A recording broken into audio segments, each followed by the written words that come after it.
Gold hub తాకట్టులో ఉన్న బంగారాన్ని విడిపించి కొనబడును. అదే రోజు ఆన్లైన్ ధరకు కొని డబ్బులు ఇవ్వబడును. నమస్తే, వెల్కమ్ టు మనం టీవీ. నేను వలి. ప్రస్తుతం లైవ్లో జాయిన్ అయ్యారు జనసేన పార్టీ రాష్ట్ర అధికార ప్రతినిధి అడ్వకేట్ రజనీ గారు. వారితో మాట్లాడదాం. రజనీ గారు నమస్తే అండి. నమస్తే అండి. రజనీ గారు, వాలంటీర్లకు సంబంధించి కొన్ని కీలకమైన వ్యాఖ్యలు చేశారు దువ్వాడ శ్రీనివాస్. ఆయన ఎమ్మెల్సీగా ఉన్నారు, వైసీపీ అభ్యర్థి. ప్రస్తుతం ఆయన వాలంటీర్లు రాజీనామా చేయాలి, రాజీనామా చేసి వైసీపీ కండువా కప్పుకోవాలి. అలా ఎవరైతే వైసీపీ కండువా కప్పుకొని ప్రచారం చేస్తారో జూన్ 5వ తారీఖు నుంచి వాళ్ళని మాత్రమే మేము పరిగణలోకి తీసుకుంటాం, వాళ్ళకి మాత్రమే ఉద్యోగం ఉంటుందని చెప్పి బెదిరించే కార్యక్రమానికి శ్రీకారం చుట్టారు. ఒకసారి ఆయన ఏం మాట్లాడారో మీకు ఒకసారి వినిపిస్తాను మేడం, తర్వాత మనం డిస్కషన్లోకి వెళ్దాం. కండువా వేసుకోలేదని, రాజీనామా చేయలేదని ఏ వాలంటీర్ దగ్గర నుంచి రిపోర్ట్ వస్తే ఆ వాలంటీర్ 5వ తారీఖు నుంచి ఉండడు. అప్పుడు మీరు చెప్పినా మేము వినము. అయితే ఎవరైతే రాజీనామా చేసి కండువా వేసుకొని నేను చెప్పిన పద్ధతుల్లో తిరుగుతున్నారో ఆ వాలంటీర్ ఖచ్చితంగా జూన్ 5వ తారీఖు నుంచి కొనసాగుతాడు. ఆ వాలంటీర్ జూన్ 5వ తారీఖు నుంచి కొనసాగుతాడు. ఇది క్లారిటీ. ఇంకెవరైనా కానీ రాజీనామా చేయలేదంటే వాళ్ళు మనకు పని చేయరు అని అర్థం. కండువా వేసుకోలేదు అంటే వాళ్ళు మనకు పని చేయరు అని అర్థం. ఇది నేను క్లారిటీగా మా రిపోర్ట్స్ మాకున్నాయి. ఎవరైతే రాజీనామా చేసి కండువా కప్పుకొని మనకి ప్రచారం చేస్తారో వాళ్ళు మాత్రమే మన వాళ్ళు. జూన్ 5వ తారీఖు మళ్ళీ మన ప్రభుత్వం వస్తుంది, వాళ్ళు మాత్రమే కొనసాగుతారు. ఎవరైతే దీనికి భిన్నంగా వ్యవహరిస్తారో వాళ్ళు అసలు మేము పట్టించుకోము, వాళ్ళు అసలు ఉద్యోగమే ఉండదు ఇక నుంచి అని చెప్పి ఆయన బెదిరించే ప్రయత్నం అయితే చేశారు. ఎట్లా చూస్తారు మేడం? పూర్తిగా చంద్రముఖిగా రూపాంతరం చెందుతున్న రాజకీయ నాయకులు, అధికార పార్టీ వ్యక్తులు. ఇప్పుడు వరకు మేకవన్న పులిలాగా ముసుగులో ఉన్నారు. ఆ ముసుగు తీసేశారు అంతే. మేము మొదటి నుంచే మొత్తుకుంటుంది అదే. వాలంటీర్లను వాళ్ళు కార్యకర్తలుగా పెట్టుకున్నారు. కార్యకర్తలకి జీతాలు ఇవ్వలేక ఈరోజు గవర్నమెంట్ నెత్తిన పెట్టారు టోపీ. 5,000కి పని చేపిస్తున్నాం అంటూ అక్రమాలు చేపిస్తున్నారు వాళ్ళ చేత. ఈరోజు చెయ్యను అన్న వాళ్ళు రిజైన్ ఇవ్వలేదండి.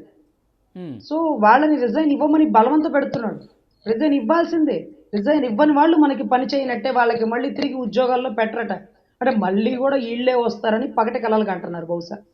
సో ఇటువంటి పరిస్థితుల్లో మీరు ఏం చేస్తున్నారో నా దగ్గర రిపోర్ట్ వచ్చేస్తుంది, మేము ప్రతిదీ గమనిస్తున్నాం, మీ ఉద్యోగాలు తీసేస్తాం. అవును, మరి ఇది ఐఏఎస్ ఐపీఎస్ ఉద్యోగాలు వీళ్ళు తీసేసే అధికారాలు వీళ్ళకు ఉన్నాయి. ఈరోజు చాలా దారుణం అండి. అప్పుడే మాకు అర్థమైంది, ఊళ్ళో సుబ్బయ్య నీకే ఉంది అధికారం, వేసేయి తీసేయి అన్నప్పుడే మాకు ఎలగాల మట్టి బుర్రకి. కొంచెం టైం పట్టింది ఎలగడానికి. ఈలోపు ఎలక్షన్ టైం కదా, ఇక ముసుగులో గుద్దులాట లేదు, మీరందరూ మానేసేయండి. అందుకే హైకోర్టు ఒక తీర్పు ఇచ్చింది. అదేంటంటే, ఒకవేళ మీరు మీ ఉద్యోగాలు మానేసినా మీరు ఎలక్షన్ క్యాంపెయినింగ్కి వెళ్ళకూడదు అని. మరి ఉద్యోగం మానేస్తే ఇక మీ పెత్తనం ఏంటి, మేము తిరుగుతాం క్యాంపెయినింగ్కి అని అనడానికి లేదండి. ఎవరైతే వాలంటీర్లు రిజైన్ ఇస్తారో వాళ్ళు ఎలక్షన్ క్యాంపెయినింగ్కి వెళ్ళకూడదు. అంటే ఇప్పుడు వరకు మీరు గవర్నమెంట్ కింద పనిచేశారు కదా, మీకు జీతం ఇచ్చింది గవర్నమెంట్ కదా, మరి మీరెలా వాళ్ళ కార్యకర్తలుగా చంద్రముఖిలా రూపాంతరం చదువుతారంటే, బేసికల్గా మేము అదే ముసుగులో జీతాలు తీసుకుంటున్నాం, 50 ఏళ్ల మీద పెత్తనం చేస్తున్నాం. జగన్ గారి గురించి అరిగిపోయిన గ్రామ్ రికార్డు కొట్టినట్టు అదిగో సాక్షి పేపర్, అదిగో సాక్షి టీవీ అంటూ వాళ్ళ ఇంటికి టీవీ ఛానల్ కూడా రాకుండా కట్టేస్తున్నారు. ప్రపంచం మొత్తం అరచేతిలో వైకుంఠం చూపిస్తున్నారు. ఈ జగన్మాయ. అసలు కరోనా టైంలో ఎలక్షన్ కమిషనర్ పదవీ కాలాన్ని కుదించి కొత్త ఎలక్షన్ కమిషనర్ని చెన్నై నుంచి ఆక్సిజన్ సిలిండర్లు తెప్పించుకుంటారు కరోనా టైంలో ప్రాణాలను కాపాడుకోవడానికి. కానీ కాదండి, అంబులెన్స్లో ఎలక్షన్ కమిషనర్ని తీసుకొచ్చారు. అంత హడావుడిగా అంత గొప్ప నిర్ణయం తీసుకోవాల్సిన ఆవశ్యకత అప్పుడేంటి మాకు అర్థం కాల. తర్వాత ఆయన ఫైట్ చేశాడు, నువ్వెవడరా నా ఉద్యోగం తీసేయడానికి, రాజ్యాంగం అపాయింట్ చేసిన పోస్టు అంటూ సుప్రీంకోర్టు స్థాయి దాకా వెళ్ళి అతలాకుతలం అయిపోయి తర్వాత మళ్ళీ ఆయన విధుల్లో ఆయనకు వచ్చారు. అంటే మాకు అర్థం కాని విషయం ఏంటంటే, ఎలక్షన్ కమిషనర్ ఎందుకు టార్గెట్ చేశాడు? గెలిచాడు కదా, ఆ గెలుపుని ఎంజాయ్ చేయాలి కదా. అంటే ఇప్పుడు గెలిచాడు మాయ చేసి మోసం చేసి, మళ్ళీ నెక్స్ట్ టైం ఎలక్షన్స్లో ఓడిపోతాడన్న దృఢమైన నమ్మకంతో ఇప్పటి నుంచి బేస్ మట్టం వేసుకున్నాడు. 5 సంవత్సరాలు జనాల్లోకి వాలంటీర్లను దించేశాడు. ఆయన సైన్యంలాగా పనిచేస్తున్నారు అప్పటి నుంచే.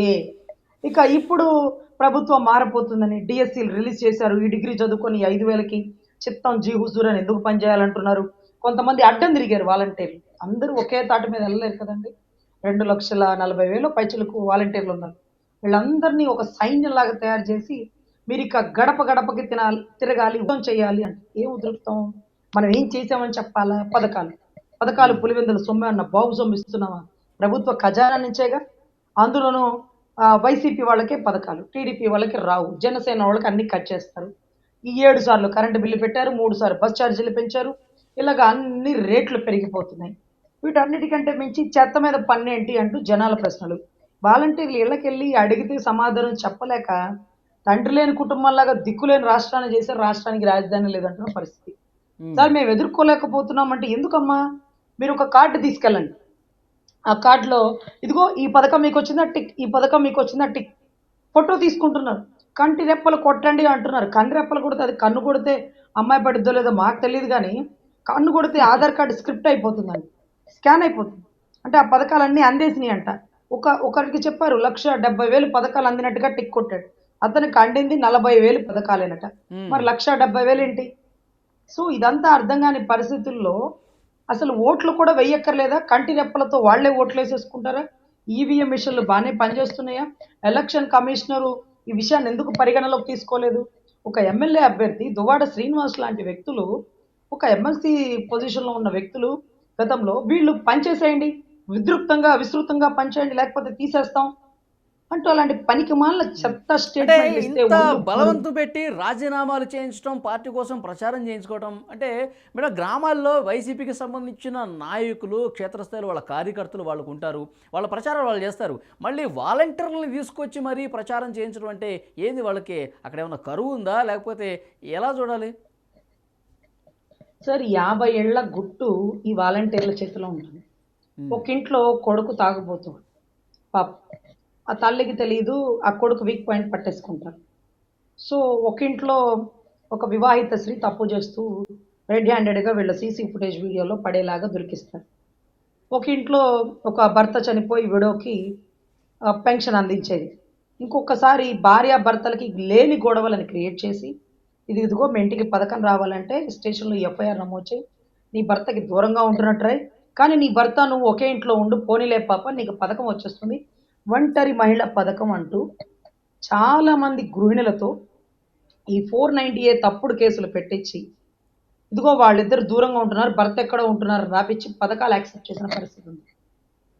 చాలా డమ్మీగా చేశారు. ఈ విషయం బయటకు తెలిస్తే మీ మీద క్రిమినల్ కేసు అయిపోతుంది, నా మాట వినండి, మళ్ళీ మన జగనే వస్తే మనం ఈ కేసుల్లో పడకుండా ఉంటాం, మనం ఏం చేస్తున్నాం, మనం ఏం తప్పు చేయట్లేదు, ఈ పథకాలన్నీ బాగా అందుతాయి, బాగా ఉధృతిస్తారు, రాష్ట్రానికి రాజధాని వస్తే నీకేం ఉపయోగం, నీ ఇంటికి పథకం వస్తుంది కదా, నీ బిడ్డ చక్కగా అమ్మఒడికి వెళ్ళి చదువుకుంటున్నాడు కదా స్కూల్లోకి, అంతా బాగానే ఉంది కదా, నీకెందుకు రాజధానితో, నీకెందుకు డెవలప్మెంట్తో బంగ్లాలు బిల్డింగ్లు వస్తే ఎవడెవడికో పెద్ద పెద్దోళ్ళకి ఉద్యోగాలు వస్తాయి, మన పేదవాళ్ళకి ఏం లాభం, మన పేదవాళ్ళకి కావాల్సింది పథకాలు, మన పథకాలు జగన్ ఇస్తున్నాడు, ఇంకేంటి పని అనేటటువంటి విస్తృత ప్రచారాన్ని నా స్వయంగా విన్నానండి.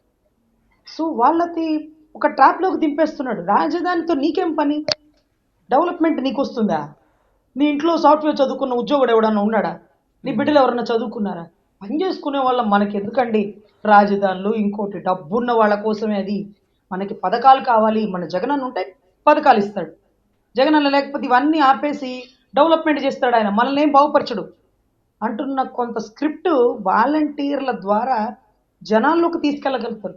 ఎందుకంటే వాలంటీర్లు కొద్ది గొప్ప చదువుకున్న వాళ్ళు, అంటే డిగ్రీ చదివిన వాళ్ళు మనుషుల్ని కన్విన్స్ చేయగల కెపాసిటీ వచ్చేస్తుంది. ఈ 50 ఇళ్ళకి ఒక స్క్రిప్ట్ రచించారు, ఆ స్క్రిప్ట్నే జనాల్లోకి తీసుకెళ్తారు.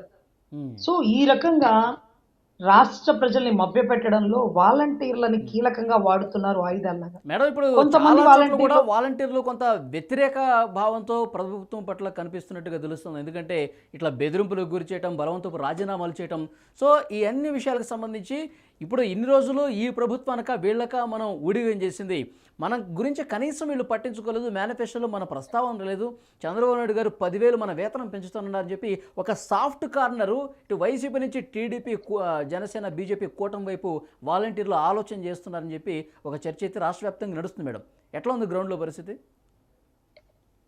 సార్ ఇంకొకటి, ఈ 50 ఏళ్ల గుట్టు ఈ వాలంటీర్ల చేతిలో ఉండి తప్పుడు 498 కేసులు పెట్టి ఒంటరి మహిళ ఎలా రాపించుకున్నారు, ఎలాగా ఒక ఇంట్లో ఒకళ్ళకే ఇల్లు ఇస్తారు కానీ భర్తకొకటి, భార్యకొకటి, కుటుంబంలో తల్లికొకటి, తండ్రికొకటి అంటూ ఇళ్ళు శాంక్షన్ అయిపోయాయి.